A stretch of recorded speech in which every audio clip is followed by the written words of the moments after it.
Welcome to the Urban Agenda. I'm Manisha Natarajan. Today we ask a simple question on the show.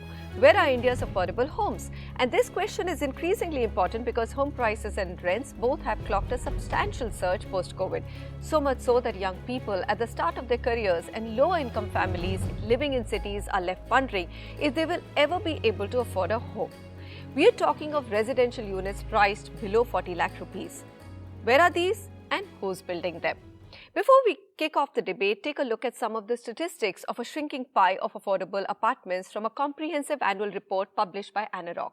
In 2023, the 7 leading cities of India witnessed a significant annual increase of 25% of new launches, touching 4.45 lakh units. But the share of affordable home project launches priced at 40 lakh rupees and below came down from 20% the year before to 18%. Now, the longer trend line shows a more worrying pattern. In 2019, right before COVID, the share of new project launches priced at 40 lakh rupees and below was 40% of the total new launches in top 7 cities. And once again, drawing your attention to this critical fact that this affordable home new launches have shrunk to 18% in 2023. Now, let's get the two experts who understand India's housing market inside out. We have with us Anuj Puri, Chairman, Anarock Property Consultants Private Limited. Anuj, a very warm welcome. Also with us, Vipul Roongta, MD and CEO, HDFC Capital Advisors Limited. They will give us the answer to the very basic question we asked at the top of the show. Where are these homes and who will build them in the country? Vipul, I'm going to start with you because HDFC Capital was incorporated by you under the vision of none other than Deepak Parekh to provide finance to developers who were going to build affordable homes. And your stated target is 1 million or 10 lakh affordable homes. Give us some highlights on how you've deployed funds and how successful have you been so far in creating that stock in urban India? Today, we are at about $3.5 billion. We have raised money from global institutions, invested in about 125 odd deals, what we call as affordable and mid-income housing. We have done about partnerships with 39 odd developers across the 5 major metros. Because for us, I think the bigger problem is urban mid-income and affordable housing. The fact that we are going into our Fund 5 and Fund 6 in this year, I think that is a measure of success. We have been fairly successful on the return front. The investors who have been investing with us are repeat investors. So yeah, we are good. Okay, you're good, but the numbers, maybe because HDFC Capital is probably one of the rare private equity funds dedicated to creating affordable and mid-segment housing, Anuj, we have a whole gap now, which is getting bigger and bigger. And your data shows that the percentage of affordable housing launches has come down to just 18% of the total pie. Tell me, what is preventing private developers? Is it finance? Do we need more money from people like HDFC Capital? Or are there other roadblocks to why private developers are moving more towards premium and luxury homes? On the specific question, Manisha, I'd just draw maybe a step back and say is whilst the percentage drop that you enumerated at the start of the show is very stark. I mean, it's 40% from the total share of affordable housing going down to 18%. But when you peel the onion, Manisha, you will see that the number of units that were being delivered in 2019 versus what are now being delivered is not that much of a drop in the affordable housing. I'll just give you simple statistics. It was about 96,000 affordable homes in the top 7 cities that were being delivered in 2019, which has come down to 84,000. The problem is not the problem. I think the way the percentages are stacking up, and it is coming out so dramatically that the drop is from 40 to 18% is that the market has grown dramatically, but it has not grown in the affordable housing. So as a result of it, the share of affordable housing has come down in the overall market. Now, your question is very appropriate that, what's the reason for this share of affordable housing in the total overall pie of the new launches coming down? I think 4 or 5 things. One is, Manisha, the construction prices have gone up dramatically. The 40 lakh rupee the benchmark that you outlined for affordable housing is becoming very difficult for the developers to meet. The construction prices have gone up by about 28% over the last 4 years. Second, very interestingly, Manisha, post-COVID, the buyer is wanting bigger apartment, better apartment. On an average, the requirement, which was about 600 odd square feet in tier 2 cities, has gone up to about 850 square feet post-COVID. Third, the mortgage prices have gone up. Fourth, most importantly, the demand is really in the mid-level housing. So that is where all this as a combination is reflecting on the developer's mind to say is one, that the demand is mid-level to premium. Second, the cost of construction has gone up, as a result of which I'm not going to be able to deliver in 40 lakhs. The cost of land has gone up. Equally, the mortgage prices have gone up, and the home buyer is asking for a bigger apartment. So I think that is where, in my opinion, one will really need to look at it. The government will need to look at it. Authorities will need to look at it.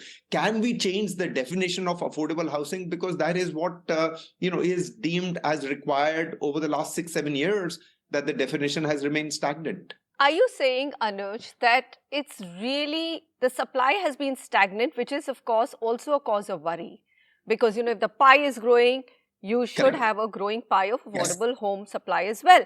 But more importantly, the demand has changed. I'm not able to comprehend that if you have such a small pie of people earning more than, let's say, 10 lakh rupees in the country, and that number is not more than 0.5%, how is it that there is no demand for under 40 lakh homes? That math to me doesn't work. It's just yes. There are no Absolutely homes for those people. So where are they going to buy them? I think two ways to answer that is, Manisha. One, that the demand from the mid-level housing has ballooned, as a result of which the developer is saying is, this is a better segment for me to cater to. It has a decent profit margin, and it is that much more easier for me to be able to sell and deliver. So the demand in affordable housing, I'm not saying has gone down. I'm just saying is that the demand for the mid-level has come up, as a result of which the supply is moved towards catering that mid-level housing. The second is an interesting point. What you're saying is that who's going to cater to the affordable housing below 40 lakhs? If you look at the way that the PMAY scheme, and maybe we'll discuss it, as we go further in your show, the government has done a phenomenal job of it. I mean, there is 118 lakh homes that have been sanctioned. I'm saying leave alone the sanctioned homes. The homes that are being grounded is about 108 lakh homes grounded. 85 lakh of that is already delivered by the government. So there is a fair amount of delivery on the PMAY, on the affordable housing, which the government schemes are being able to provide, perhaps not as much as the private developers should be doing or could have been doing. Okay. So we've now come to some sort of a conclusion saying it is a segment hard for private sector to crack. The government has done all right on PMAY and no quibbles on that. Historically, India has not seen such a large delivery of homes under a government scheme, right? Yes. The fact that the gap is much more, we'll come to that later. I'm going to come back to you, Vipul, on that and ask you, what are you considering as affordable homes right now? Is it under 40 lakhs that you are actually funding, or is it higher? Do we change the definition? See, in this entire thing of number of units and price per unit, we are missing a very essential matrix, which is, in my opinion, rate per square foot. The rate per square foot has increased across the country in the last 7 to 8 years. Okay, especially post-COVID, it has gone up anywhere between 50% to 100%, depending on which city and geography you're choosing. Even Anarock index, I'm sure, if you take your index vis-a-vis, say, 7 years back and today, would show an annual escalation anywhere between 3 to 7%, depending on city to city. Now, if that is a situation and I have to fit the same house below 40 lakhs, effectively what I'm doing is I am reducing the size of the house. So what is happening, actually, it is not that the demand for good size, decent size, affordable housing homes is going down. It is demand for smaller homes are going down because it's a rate per square foot which is going up. So today, if I have to fit a 40 lakh rupee home, and the couple of factors that Anuj mentioned related to cost of construction and land price, if those things have become higher, then effectively I'm giving you almost 50 to 60% of the area that I was giving you 7-8 years back.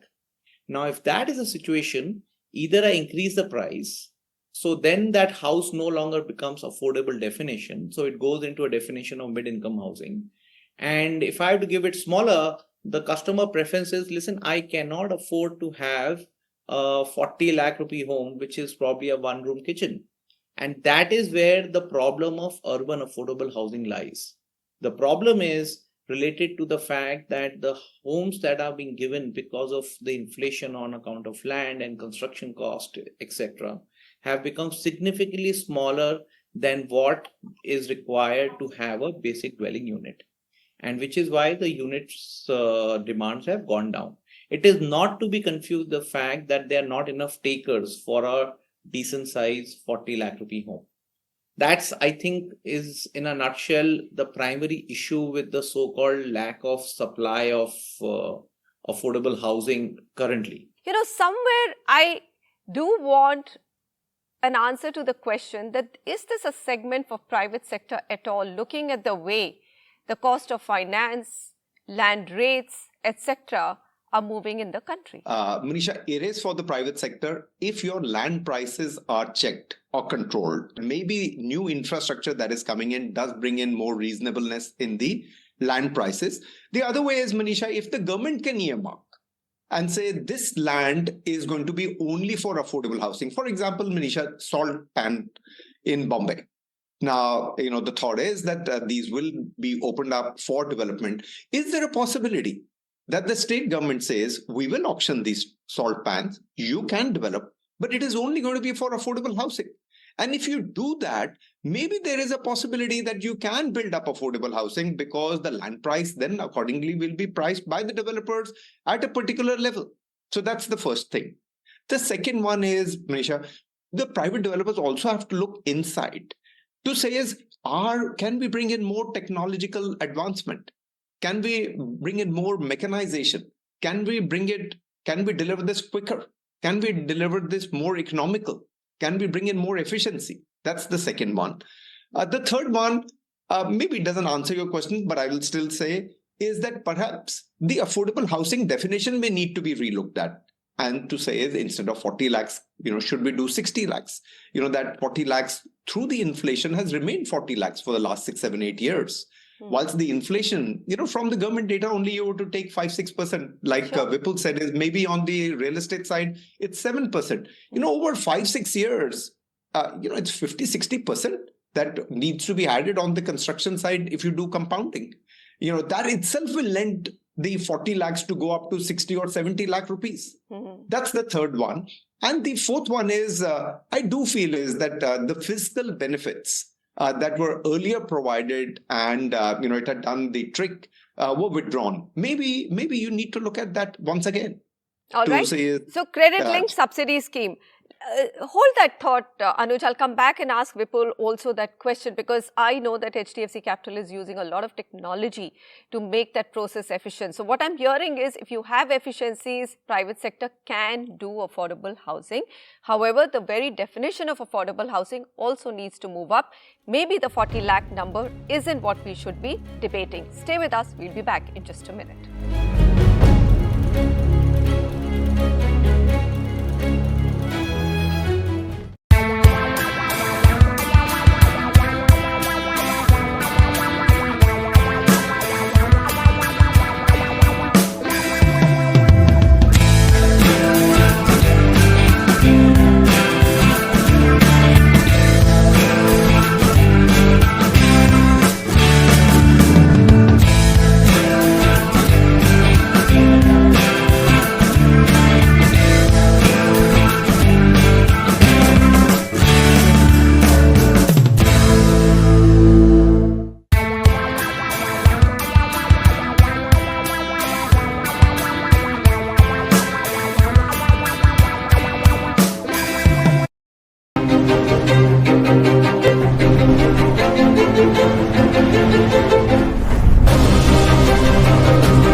India's housing market in the top 7 cities has never been stronger or more vibrant. But the flip side of this story is that the creation of housing stock, which is priced at below 40 lakh rupees, is shrinking rapidly. And that's what we are discussing on the show today. Can private sector increase its contribution to more affordable homes? So, Vipul, one is that yes, the definition needs to change because 40 lakhs cannot be static. Agreed. Let's take the price point at 60 lakhs, right? And I think that is the price point at which HDFC Capital is also doing most of its financing. Tell me, how can we create a larger stock? Because even under, if you go through the PMAY urban document, the government has said that they do need private sector to come in to create the amount of homes we need at that 50 to 60 lakh pricing. The government cannot do it by itself. Frankly, Manisha, first of all, it's not, let me be very, very blunt about this. It is not an India problem. Affordable housing, that is housing below a certain threshold, is a global phenomenon. It is called by different names. Internationally, in US, today it is called homelessness. Somewhere they call it attainable homes. Somewhere they call it social homes, so on and so forth. And the single point agenda everywhere is exactly what you asked. Can the private sector get into it? Now, for the private sector to get into it, frankly, and little sadly, that the only thing that, or only metric that works is that there is enough return on equity. Okay. I can tell you from our experience, and which is how HDFC Capital was set up, that since 2017, as I mentioned, we have funded about 230,000 homes. Out of 100,000 homes are below 40 lakhs. Another 100,000 homes are between 40 lakhs and 75 lakhs. And balance are above 75 lakhs. And these are the top developers of the country. We are tied up with 17 of the top 25 developers of the country, only in the top 5 cities. So I think while, yes, the macro data may appear in a certain manner, there is clear return on equity, return on effort. Both the ROEs are significantly positive, which is the reason why we would be probably doubling our entire asset base in the next 2 years.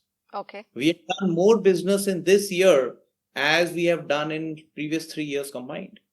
And we'll be doubling our balance sheet. So that's on the macro.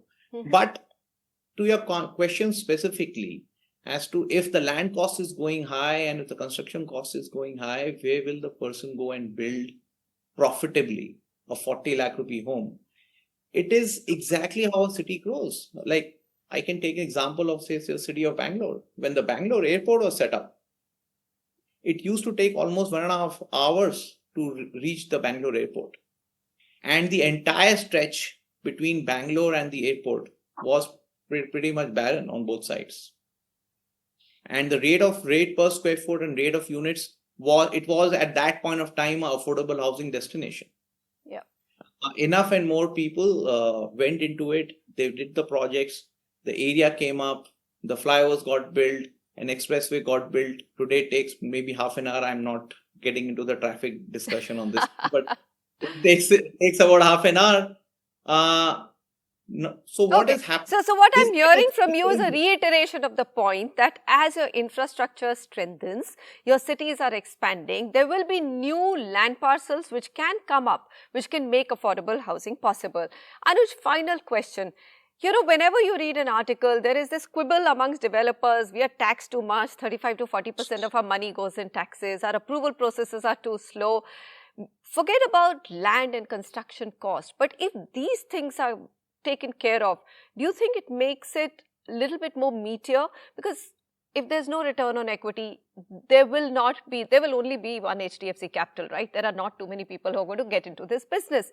We need to expand the pie. So what would your final solution be for the new government? What should they look at?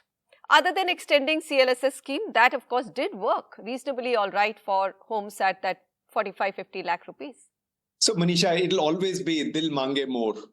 So you would always want more tax benefits, more subsidies, more support from the government. It is true is that in terms of the affordable housing, the government has looked at it, whether it's on the stamp duty or whether it's on the taxation side where they have subsidized it. Perhaps there is more need for subsidy to be done from the government's perspective. Equally, I do reiterate, Manisha, is that somewhere the private sector also needs to be forced to reinvent, to be pushed to innovate, to be able to deliver technologically advanced, cost effective, more productive. Can you reduce the timelines? I mean, Manisha, if you reduce the timeline from 3 years to 1.5 years, I mean, suddenly your interest cost goes half and your delivery becomes that much more quicker, which means that the cash flows start to come in. So I do feel it is an all-round 360-degree perspective one will need to take.